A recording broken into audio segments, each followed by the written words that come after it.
So when we look at the traditional energy value chain, and for many years we've been using a simple linear model in terms of how we articulate the various business functions and challenges that utilities face. And of course that includes everything from our generation and the overall asset management in the way utilities manage their maintenance, optimize their investments, through the way they manage their network operations today, which are increasingly becoming more complex. More about that later.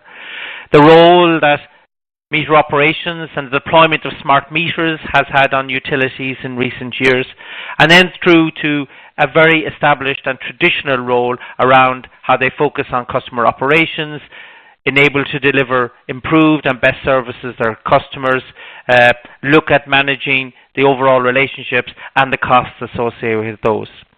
And undoubtedly, one of the early adopters for many utilities around the transformation and the capabilities around digital was to start looking at how they could manage and improve the overall customer experience.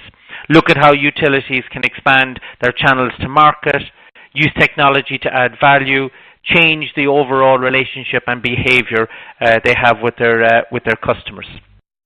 And as I've said, we have tended to use a simple linear model like this for many, many years to describe the overall value chain and how utilities are operating. The reality, of course, is that this simple linear model has given way to a far more complex relationship. So today, the relationships and the business environment that utilities operate in is something more akin to the image you see on front of you.